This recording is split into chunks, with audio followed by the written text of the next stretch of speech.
Grand Rising. I am Cassandra, Queen Motivation, and this is my student Bailey. Today we are going to walk through 9 different poses, and I'm going to show you minor adjustments that we can do in each pose. So starting with our first pose, we are going to start in locust pose. So I'm going to ask Bailey to lay down on her stomach. Now, when we're going into this shape, there's a couple different ways that we can assist our student. She's going to be raising her arms and her feet and her head up at the same time. So from here, we can take her ankles and adjust her here and grab underneath her wrist, and taking inhale in and exhale, slowly helping our student go to the floor and just allowing our student a moment to adjust before we go into the next shape, which is bow. From bow, she's going to be doing a similar shape, but from here, she's going to be grabbing her ankles. So Bailey, come into the bow shape, please.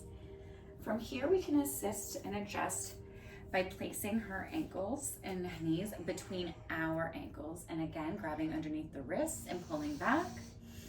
Inhale and exhale. And helping her slowly release and moving so she's able to drop her legs down. From here, we're gonna move Bailey into child's pose. So just coming back, bringing our base to our feet. Now there's a couple different adjustments that we can assist here. So we're going to start from behind our student, and Bailey taking a nice deep breath in and exhale. I'm gonna give her a little bit of pressure here on her shoulders. Now we can give her a little bit of an external rotation. So going underneath her arms, inhale, and exhale, externally rotating out. Coming in front of Bailey, we're gonna ask her to take a nice deep breath in, placing our hand on her base. And exhale, helping her get a little bit more. We're gonna sweep down, giving her a little bit of extension in her neck, helping her with the alignment and looking in towards her navel. Breathe in and exhale. And just helping our student get deeper to this pose. We're gonna take in one more final breath in and pressure, exhale down. From here, we're gonna move to a seated pose. So we're gonna ask Bailey to swing her feet in front of her into a seated position. And bringing her feet straight in front of her. And inhale, bringing her arms up. And just like a forward fold standing, but we're sitting forward fold. From here, we can come from behind her and offer her some support here, placing our hands mid-back, asking her to breathe in. Exhale, softening with the student and pushing in to give her a little bit of assistance. Inhale, rising with our student. Exhale, softening. We take one more breath here. And exhale. From here, we can move to a head to knee shape. So we're gonna ask Bailey to come up to a seated position and bending in one leg. Now we're gonna bring our arms up, inhale. Exhale, folding forward over.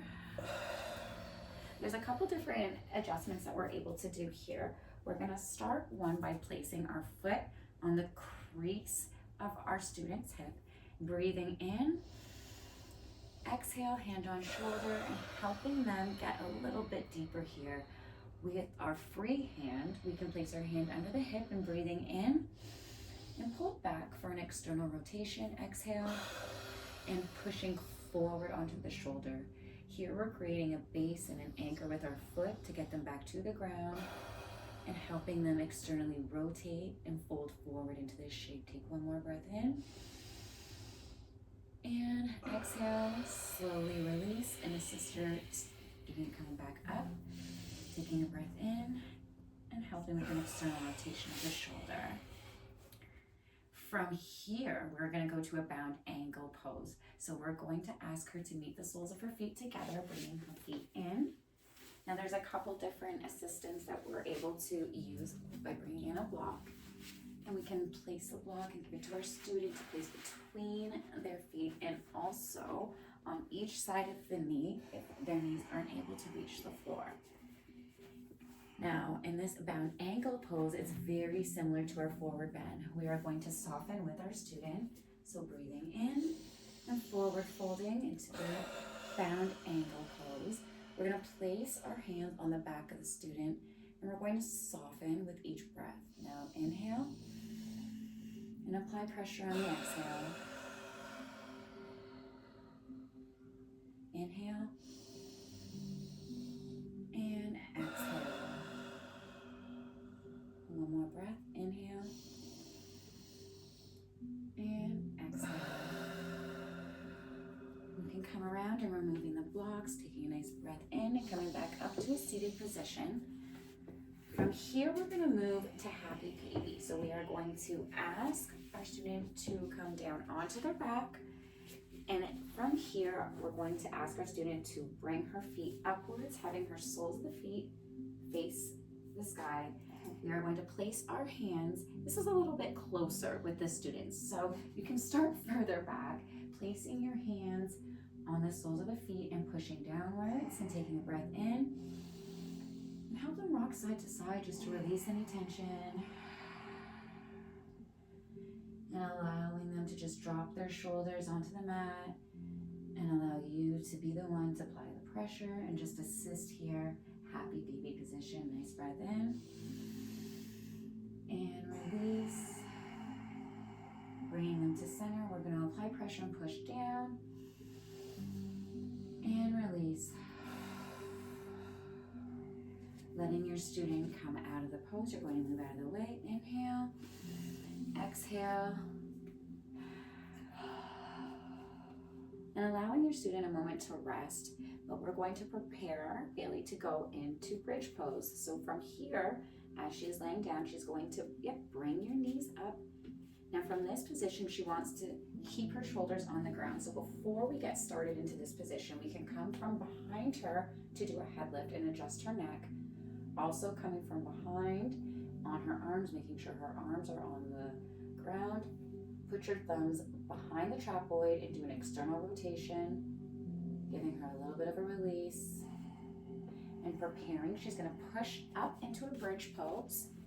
Now we can give our students a little bit of extra support by stepping on their feet, placing our hands underneath their thighs for a little bit of an extra pull. Inhale to release any tension in the sacrum and putting the pressure onto the shoulders as your anchor point.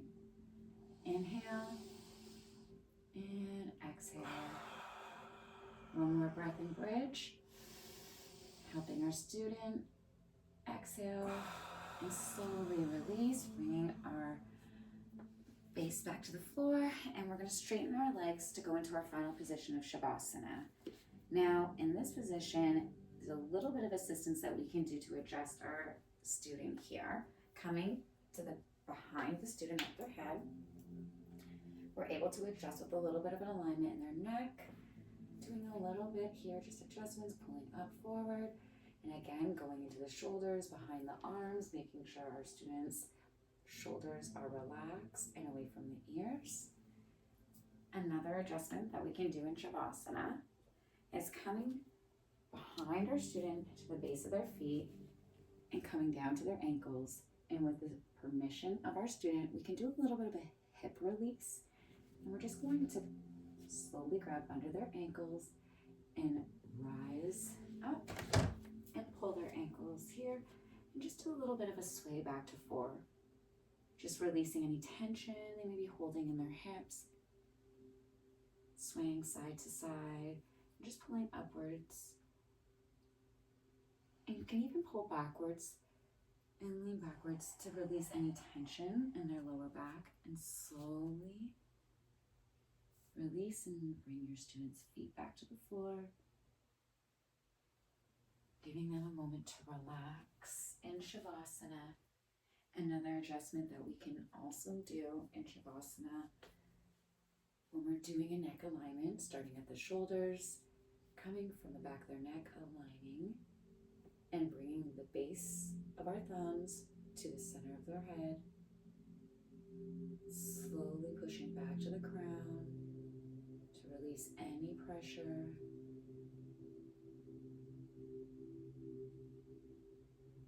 And student with a safe space to comfortably relax in Shavasana to close the journey